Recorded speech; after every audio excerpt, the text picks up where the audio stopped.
Is it a man-made or God assignment?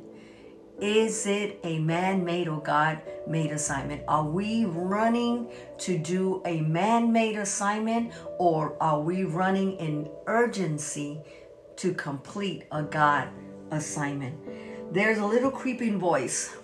There's always that little creeping voice called fear, that will tend to say, what if I miss the opportunity? How many of you have been there?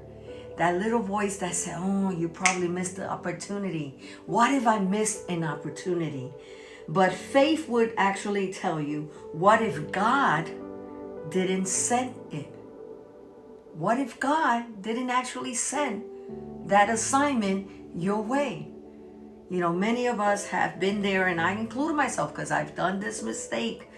We go by our feelings, our emotions. We go by, I want to do this because my sister is doing it. I want to do it because it's easy for me to do it. But is your assignment, are the assignments that you're responding yes to man-made or God-made?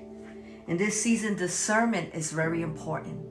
In this season, and more than ever, discernment is very important. It's your protection.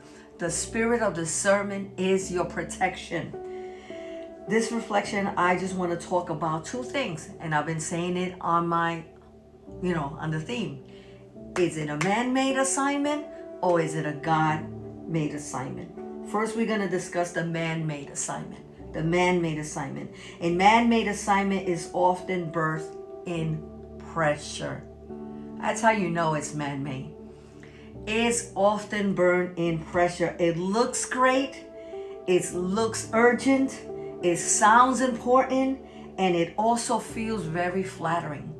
Very flattering. It's very flattering when someone tells you, I want you to be part of this. I want you to do this. I want you to be my guest speaker. I want you to go and pray. I want you to go do. I want. Is it a man-made assignment or a God assignment?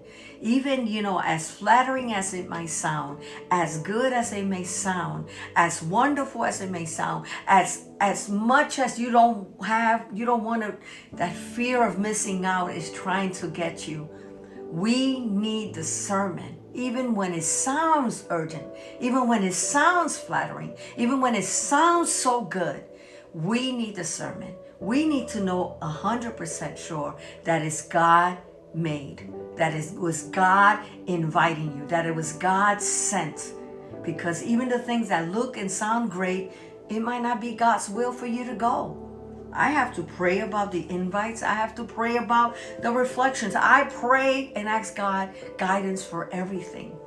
I mean, there's a joke thing around there saying we even need the Holy Spirit to go to Walmart.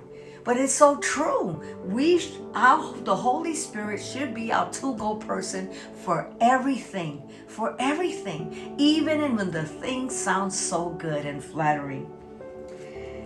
It looks great, it looks urgent, sounds important, it also feels flattering. But is it a God assignment? But what is it usually fueled by? Man-made assignments are usually fueled by what? Comparison, performance, the need to prove. Worse, the fear of missing out. Notice all those little components. That's man-made assignments. In 1 Samuel 13, we saw and see how King Saul offered a sacrifice he was never authorized to give. Go and read 1 Samuel chapter 13. You will see how King Saul offered a sacrifice he was never authorized to give. Why? Was it pressure? Like I mentioned before, was it impatient? Was it fear of losing the people? Why was he pressured into doing something God did not ask him to do? He stepped ahead of what? Of God. And it was costly. It cost him. It is costly when you step ahead of God. It is costly when you delay something that God has given you. You got to be aligned and in the right timing with God. What happens when the assignment is man-made? First, you strive instead of surrender.